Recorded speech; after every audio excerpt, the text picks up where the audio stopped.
Good day. Today we move on to the second topic of our course. We will look at the technical foundation of modern logistics. There is often a misconception that a logistics information system, LIS, is just a computer program.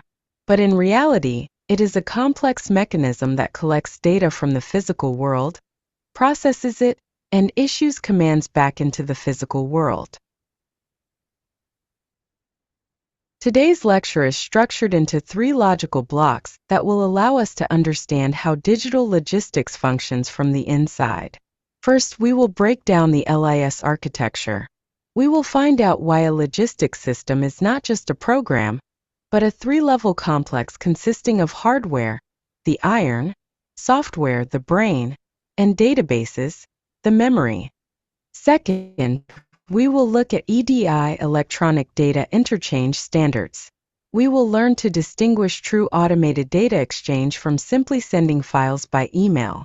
We will consider the classic EDIFACT standard used by retailers and the modern approach via REST API, favored by marketplaces. Third, we will discuss the implementation of paperless technologies. Technologies only make sense when they have legal force. Therefore, we will talk about Qualified Electronic Signature, QES, and the implementation of Electronic Consignment Notes, ECMR, in Ukraine, which is an important step towards abandoning paper bureaucracy. For a manager, a logistics information system is much more than just an icon on the desktop. It is a complex cyber-physical organism. To effectively set tasks for the IT department or choose contractors, you must understand that any LIS stands on 3 pillars. The first level is hardware. These are the system's hands and eyes, scanners, sensors, servers. The second level is software. This is the brain, algorithms that decide what to do with the received data. The third level is information, database. This is the memory. Databases where the single version of truth about the state of a warehouse or cargo is stored. Understanding this trinity allows one to see the system holistically, rather than fragmentarily. Let's consider in more detail the hands and eyes of the logistics system, peripheral devices. There is often a temptation to save money and give warehouse workers ordinary smartphones. Why is this a bad idea? First, physical durability. A warehouse means concrete floors, dust, and often low temperatures. An ordinary phone will break on the first drop, and its battery will die in an hour in the cold. Second, speed of operation. A smartphone camera focuses slowly. When a warehouse worker needs to make 1,000 scans per shift, a 1-second delay on each pick translates into lost hours of working time. Therefore, the industry standard is data collection terminals, DCTs. These are specialized computers that can withstand drops from a height of over 2 meters. Their main advantage is a professional scanning module. It allows reading a barcode from a pallet on the top shelf, up to 20 meters away, directly from the floor, without wasting time raising a forklift. They are also equipped with modern Wi-Fi 6E and 5G communication modules to avoid blind spots in huge warehouse areas. To improve ergonomics, wearable devices are used. For example, ring scanners worn on the finger. This frees up hands. A warehouse worker can pick up a box with both hands without putting down the scanner. And smart glasses with augmented reality, which highlight the required cell and show the path to it with arrows, are becoming a trend in 2025. For forklift drivers, there are onboard computers. These are essentially rugged tablets with large screens, 10 to 12 inches, mounted in the cabin. They are powered by the equipment's battery, meaning they don't run out during a shift, and have screens that respond to touch even with thick work gloves. And finally, a new trend is the integration of people and robots, AMR. Employees use tablets not only to receive tasks but also to call a robot to their location to pick up the collected cargo.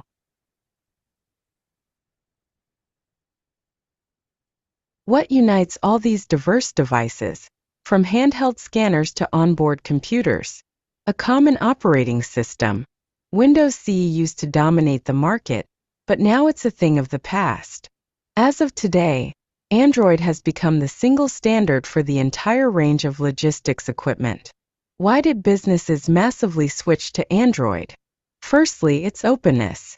Equipment manufacturers such as Zebra or Honeywell can deeply modify the system for the specifics of their scanners without Microsoft's licensing restrictions. Secondly, and this is critical for IT directors, there is Android Enterprise. This is a corporate toolkit from Google that allows a system administrator, sitting in Kiev, to manage 1,000 terminals in warehouses in Lviv, Odessa, and Kharkiv. They can, with one button, install the necessary program, prohibit access to YouTube or Facebook, and forcibly update the security system. Thirdly, the human factor. Finding an Android programmer is much easier and cheaper than a specialist for old Windows CE. This means your warehouse software will be developed faster and costs less. Fourthly, learning speed. Almost every warehouse worker has their own Android smartphone in their pocket. They don't need to be explained how to press buttons or swipe the screen. The time for onboarding a new employee is reduced from several days to several hours. And finally, security. Manufacturers of industrial devices guarantee the release of security patches for their Android versions for 5 to 10 years, which is critically important for protecting corporate data. All the data collected by our terminals flows into the brain of the system, the computing infrastructure. A fundamental shift is happening here. Previously, 10 years ago, the on-premise model was the norm. A company's own server room in the warehouse. You bought servers, air conditioners, hired admins. This gave a feeling of complete control but was expensive and carried risks. Server burned out, warehouse stopped. Now businesses are moving to the cloud. We rent capacity from giants like Amazon or Microsoft. The main advantage here is scalability. Imagine Black Friday. Warehouse load increases tenfold. The cloud automatically allocates 10 times more resources for that day, and then returns everything to normal. With your own server, you would simply crash, or have to buy Zapas equipment that would sit idle for the rest of the year. However, the smartest solution today is the hybrid model. We cannot allow the warehouse to stop if an excavator cuts the internet cable. Therefore, critical operations, barcode scan, system response, are processed by a small local server, edge device, directly in the warehouse. All heavy analytics, forecasting, and long-term data storage happen in the cloud. This ensures speed, reliability, and flexibility. Moving on to the second level of architecture, software. It is important to understand that in logistics, software is clearly divided into two circuits, which have different tasks and operate on different timescales. The first is the operational circuit. These are execution systems, such as WMS, Warehouse Management System, and TMS, Transport Management System. Their task is here and now. They process thousands of small transactions. The driver pressed a button. The warehouse worker scanned with a scanner. The main requirement here is speed. Any delay here is unacceptable because it stops the physical movement of goods. The second is the analytical circuit. This includes BI systems and planning modules. They take millions of records from the operational circuit and turn them into knowledge. They don't control a forklift. They answer questions like, why didn't we make it yesterday? How much product do we need to order for tomorrow? Which product is most profitable? ABC analysis. This is where raw data is transformed into management decisions. By the way, in our lab sessions, you will try yourself in the role of analyst creating dashboards in Looker Studio. The third, and perhaps most important, level of architecture is information. This is the database. Imagine a situation: you bought the best scanners and installed a powerful WMS. But if the data is not stored centrally and reliably, it's all useless. Modern logistics is built on the SSOT concept, single source of truth. This means that the stock balance figure for a product in the warehouse must be one, and only one for the entire company. Why is this important? Remember the classic problem. The sales department keeps its own Excel spreadsheet, and the warehouse keeps its own. Sooner or later, the data diverges. The manager sells a product to a client that exists according to their spreadsheet, but physically it's no longer in the warehouse. This leads to direct losses and damage to reputation. To avoid this, all system modules, accounting, warehouse, sales, work with the single database. Traditionally, these are relational databases, SQL, where everything is clearly structured in tables. But with the advent of thousands of sensors, IoT, NoSQL databases are increasingly being connected to process giant streams of unstructured data. The main result of SSOT implementation: as soon as the warehouse worker scans shipped, the manager in the office instantly sees the change in balance, and the client receives an SMS about the shipment. Everyone sees the same reality. To solidify our understanding of the architecture, let's trace the path of a simple action: pressing the Receive button on the terminal screen. This action takes a fraction of a second, but involves all three levels of the system. It all starts at the hardware level. The warehouse worker physically presses the screen. The device converts the touch into a digital signal and transmits it via radio waves, Wi-Fi, to the server infrastructure. Without reliable hardware and network coverage, the signal would simply be lost. Next, the software level comes into play. The WMS system receives this data packet. It understands, aha, this is a warehouse worker. They are currently at ramp 5 and want to confirm the receipt of pallet number 123. The program checks access rights and the logic of the operation. Finally, the information level. If everything is correct, the WMS records this event in the database. It is at this millisecond that reality changes for the entire business. The goods officially become ours. Thanks to this integration, the single source of truth concept is realized. One finger press in the warehouse, and the manager 500 kilometers away already sees the product available for sale. Moving on to the second part of the lecture, EDI standards. In the business environment, confusion often arises. Managers say, "We have switched to electronic document flow," meaning they stopped sending paper letters and started sending PDF files by email or Viber. Remember, if a manager creates an order, saves it as a PDF, and sends it by email, this is not EDI. Why? Because on the other end of the wire sits another person who opens this file, looks at it with their eyes, and manually re-enters the item numbers and quantities into their 1C or SAP. This is long, expensive, and most importantly, it's a source of errors. True EDI, electronic data interchange, is when computers communicate without human intervention. The retail network server, e.g. ATB, sees that milk is running out, generates an order, and directly transmits it to the dairy plant server. No one prints a file, opens email, or enters numbers. The main principle here is system to system. In the business world, there is a kind of Tower of Babel. One company works in SAP, its logistics provider in Oracle, and a small supplier in BAS. If you just connect their databases, they won't understand each other, because in one system a field is called quantity, and in another, quantity.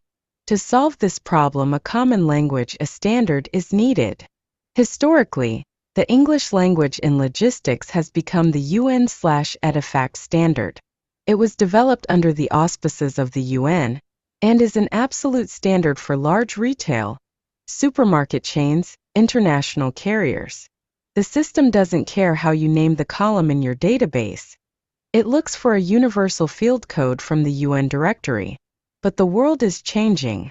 As of 2025 to 2026, new players have emerged. Firstly, there is PEPL, a European network for exchanging documents with government agencies, B2G. This is our ticket to the digital space of the EU. Secondly, there is REST API. If Edifact is like sending a reliable fax, then API is a phone call. Marketplaces, e.g. Rosetta or Amazon, use API not to send files, but to directly access your system via a secure internet channel and get data instantly. Look at the screen. This is what the language looks like, which the servers of the world's largest retail chains have been using for over 30 years. This is an Edifact standard message. At first glance, a set of characters, but for the system, everything is clear here. This is the message header. BGM. Start of the message, where order 123 is the order number. LIN line item. Item line. The numbers 541234567890 are the unique product barcode, GTIN. QTY quantity. Quantity. 100. PCE means 100 pieces. This format was developed when the internet was slow, so every byte was at a premium. It is maximally compressed and does not require a constant connection. The file was generated, sent, and the partner picked it up when they could. Now look at this slide. This is the same order for 100 units of goods, but transmitted in the language of the modern web, via REST API in JSON format. Here we see familiar English words. Quantity. 100. The logic and data are identical to the previous slide. Only the packaging differs. But the main difference is not in the brackets but in the transmission method. If Edifact is send a letter and wait for a reply, then REST API is a phone call. The buyer system, e.g. Rosetta, directly contacts the supplier's server at a specific URL, post/orders, and receives a response in milliseconds. This is critically important for dynamic platforms where prices and balances change every minute. The implementation of EDI changes not only the data format but also the speed of business processes. Let's compare how a typical supply chain looks. Order. The supermarket generates a need. In classic terms, this is an orders file. In modern e-commerce, it's a post/orders request. Confirmation. The supplier responds whether the product is available. Shipping notification. DSAT. This is a critical moment. The warehouse receives information about the contents of the truck, even before its arrival. In API, this is often done via webhooks. The server pushes the message to you as soon as the truck departs. +1. Receipt. Recap. The warehouse worker scans the goods, and the system verifies the actual count against the plan. Invoice. Invoice generated automatically based on the received goods, not a piece of paper. Conclusion. Edifact is ideal for planned deliveries, a truck once a week, while API is for fast e-commerce, courier in 15 minutes. We have discussed how systems exchange data, but there's a nuance. A regular electronic message, "We have shipped 100 units," has no legal force in court. If a dispute arises or a tax audit comes, you will be asked, "Where is the document?" This is where legally significant electronic document flow, LSD, comes into play. Its basis is the QES, Qualified Electronic Signature. This is a digital analog of your signature and the company's seal. In logistics, QES performs two critical functions. The first is identification. We know for sure that the invoice was signed by Director Ivanov, not a hacker or a dismissed intern. The second and most interesting is integrity protection. Imagine a paper invoice. You can neatly add a zero to the amount. With a digital document, this is impossible. If after signing, someone changes the amount from 10,000 to 100,000, the mathematical structure of the file will crumble, and the system will instantly show document compromised. This is the basis of trust in the digital economy. The most vivid example of the implementation of paperless technologies in Ukraine is the electronic CMR. Previously, it was hell. For paper copies, the driver collects stamps at each warehouse. A piece of paper was lost on the way. The carrier did not receive money for the work. Now we are on the verge of a complete transition to digital, which will become mandatory from 2027. How does it work now? All the magic happens in the cloud. The sender creates the document in the system. The driver, who doesn't need to carry stacks of paper, simply takes out their smartphone and signs the acceptance of the cargo via DIA signature. This is a brilliant solution because everyone has a smartphone, and there's no need to buy expensive tokens. The recipient at the warehouse puts their signature, and the chain is closed. Even the police on the road no longer demand papers. The inspector scans the car number and sees your consignment note in the state database. Why all these complexities for business? The answer is simple: money. In the paper world, the carrier waits for the driver to return from the trip, for the mail to deliver the original documents to the customer. This means weeks of waiting for payment. With eCMR, the process becomes instant. The recipient clicks sign at the ramp, and the carrier's accountant already sees it in the system and issues an invoice. The cash gap is reduced from weeks to hours. In addition, huge costs for physical items disappear. Paper, cartridges, courier services that transport these papers across the country. There's no need to rent warehouses for archives with dusty folders. Any document is found in a second. And let's not forget about exports. Ukraine is implementing eCMR, an international analog of eCMR. This is our path to the digital logistics space of the European Union, where customs and partners work in a single digital field. Summarizing today's lecture, I want you to remember the main thing. Modern logistics is not just about moving boxes. It's about moving information. The architecture of the information system is the foundation of your business. If you build it on poor hardware or fragmented databases, you will lose to competitors. The implementation of EDI standards and legally significant document flow is no longer just a fashionable feature. It's a matter of survival. In the modern world, the speed of data movement must outpace the speed of truck movement. Only in this way can transparent, fast, and economical supply chains be built.